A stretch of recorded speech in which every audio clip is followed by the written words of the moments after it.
প্রচেষ্টা চ্যানেলে সবাইকে স্বাগত। আজকে সেপ্টেম্বর মাসের 17 তারিখ। ভাবলাম চন্দ্রমল্লিকাগুলো একটু যেহেতু আমার অনেকগুলো কাটিং হয়ে গেছে, তো ধীরে ধীরে রিপোর্ট করা শুরু করি, মানে নতুন পটে দিই। আমি এই চন্দ্রমল্লিকাগুলো বর্ষার সময় চারা তৈরি করার পরে 4 ইঞ্চির টবে দিয়ে ছাওয়ায় রেখেছিলাম। আর মাঝে মধ্যেই ওতে একটু ভার্মি কম্পোস্ট অল্প করে গোড়াটা খুঁড়ে দিয়েছি।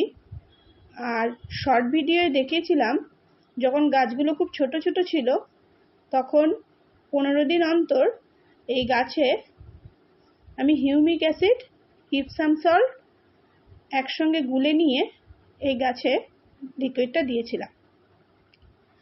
তারপর যখন প্রচণ্ড এই কয়েকদিন আগে রোদ হচ্ছিল, তখন এনে হালকা ছায়ায় রেখে দিয়েছিলাম। অপেক্ষা করছিলাম যে একটু বৃষ্টি হলেই এগুলো আবার বসিয়ে দেবো। এখনও তো বৃষ্টি হওয়ার কথা আছে, পুরোপুরি বৃষ্টি শেষ, বর্ষা চলে যায়নি, সেই জন্য একটু ওয়েট করছিলাম। তো যা হোক, প্রচণ্ড রোদে যখন নিয়ে এসেছিলাম ছায়া থেকে, গাছগুলো ঝিমিয়ে গিয়েছিল। আমি ভয় পেয়ে গিয়েছিলাম যে গাছগুলো বাঁচাতে পারবো কিনা। আপনাদের সামনেই রেখেছি, গাছগুলো ঠিক গ্রোথ হয়েছে কেমন সেটা দেখাবো। আর এই যে 4 ইঞ্চি থেকে 8 ইঞ্চি পটে এগুলো দেব, যে খুব অনেক খাবার দেব তা না। নিমখোল, ভার্মি কম্পোস্ট, কোকোপিট, একটু বালির ভাগ বেশি, মাটির ভাগটা একটু কম রাখবো, রেখে এই 8 ইঞ্চির পটগুলোর মধ্যে বসিয়ে দেব। গাছগুলো যখন 4 ইঞ্চির পটে ছিল, তখন কিন্তু আমি 2-1 বার পিঞ্চিং করে করে একটু এই ঝাড় মতো তৈরি করেছি।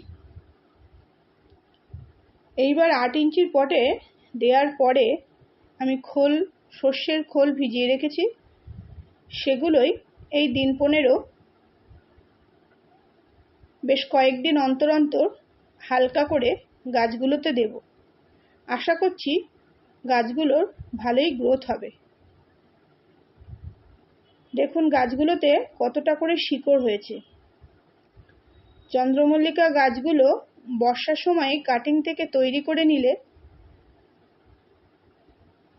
তারপর বাড়িতে যদি শীতের সিজনের যে সমস্ত ফুল গাছ আমরা নিয়ে আসি দুর্গাপুজোর পর, তার আগে এইগুলো আমরা পটিং করে রেডি করতে পারি, তো অনেকটা কাজ আমাদের এগিয়ে থাকে।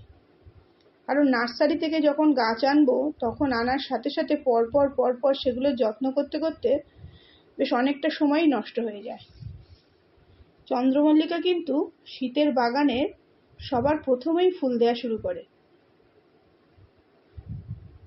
গাঁদা তো আছেই, তার সাথে সাথে চন্দ্রমল্লিকা। তা বর্ষার সময় এই দুটো তিনটে গাছ, গাঁদা, চন্দ্রমল্লিকা, দোপাটি, এগুলো যদি বেশ তৈরি করে নেওয়া যায়, তো শীতের শুরু থেকে অন্যান্য গাছ বসানোর আগে এরা কিন্তু সুন্দর ফুল দিতে শুরু করে।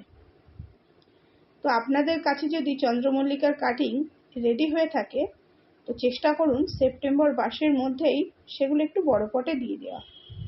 যারা চন্দ্রমল্লিকার এক্সপার্ট, তারা কিন্তু অনেক অনেক ফুল এই গাছ থেকে নিয়ে থাকে। আমি কিন্তু সেরকম এক্সপার্ট না, আমি সাধারণভাবেই শীতের বাগান তৈরি করি। তো ধীরে ধীরে কি করে একটু আগে থেকেই শীতের ফুলগুলো পাওয়া যায়, সেই চেষ্টায় এবার চন্দ্রমল্লিকাগুলো তৈরি করেছি। গাছটার ড্রেনেজ সিস্টেম খুব সুন্দর, ভালো হয়েছে, মানে সুন্দরই হয়েছে।